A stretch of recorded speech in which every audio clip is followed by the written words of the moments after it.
Number 7, Bill S-222. Senator Carignan. Thank you, Mr. Speaker. Honourable Senators, I rise to speak to Bill S-222, presented by our colleague, Senator McPhedran, to lower the voting age to 16 years old in a federal election or referendum. As we've seen through the debate, this debate has sparked strong opinions. I want to thank everyone who participated in the discussion. In my view, the debate raises 3 questions.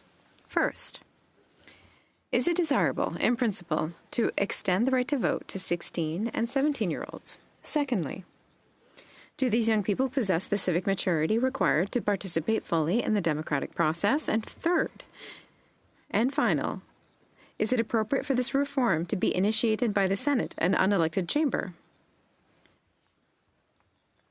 To begin with, honourable senators, I will be frank. Personally, I'm not opposed to lowering the voting age to 16.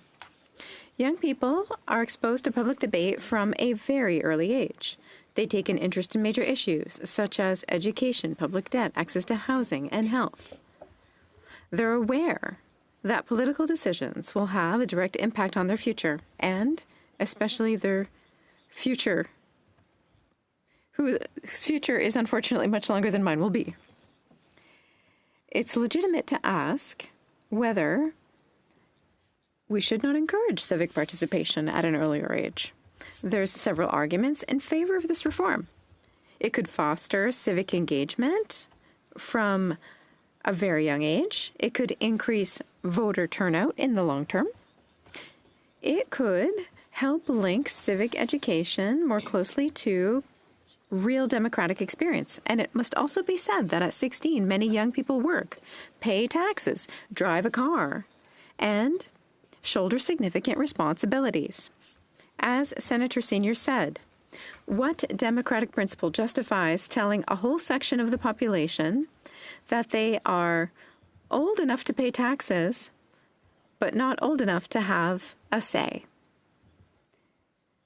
How many federal political parties allow young people who are 16 years old to be members and vote when there's a leadership race? The answer is none. Why? Because parties admit members at 14. Members of the Liberal Party of Canada, the Conservative Party of Canada, the New Democratic Party, the Bloc Québécois, can vote for their leader, the future Prime Minister, at the age of 14. But they cannot vote for the MP or MNA in their riding. That makes no sense. In short, the idea deserves serious consideration. The problem is not just the substance, it is also the legitimacy. Honourable colleagues, even when an idea is an interesting one, the legislative vehicle and the parliamentary process must still be appropriate. And here, I believe we must exercise caution. The right to vote is a fundamental part of our democracy. Changing the voting age means changing the very rules that determine who will elect members to the House of Commons, an elected chamber. For several years now, however, the House of Commons has repeatedly ruled on similar proposals.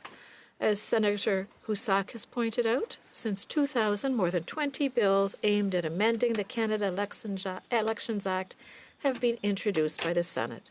In the vast majority of cases, they made no progress or were rejected. Several similar bills, have been introduced in the House of Commons without success. The elected representatives' message is therefore clear. They believe that this reform must come from them. Honourable Senators, the Senate is an essential institution. We have the duty to improve laws, ask difficult questions, and sometimes even amend bills. But there is also an important convention, parliamentary deference to the House of Commons when it comes to major changes to the democratic process.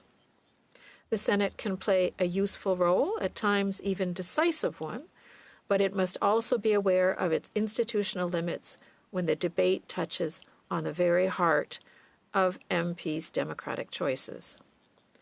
Honourable Senators, the question of the voting age is important. It deserves serious consideration and it deserves to be studied. Bill S-222 is, in my view, not the right way to achieve this reform. I believe the Senate would do well to refer this matter to a committee to conduct an in-depth study, to hear from experts, young people, constitutional experts, and representatives from Elections Canada. This study could lead to a clear and robust recommendation and, ideally, a legislative initiative that would be brought before the House of Commons where it would receive full democratic legitimacy, one from a legitimately elected party.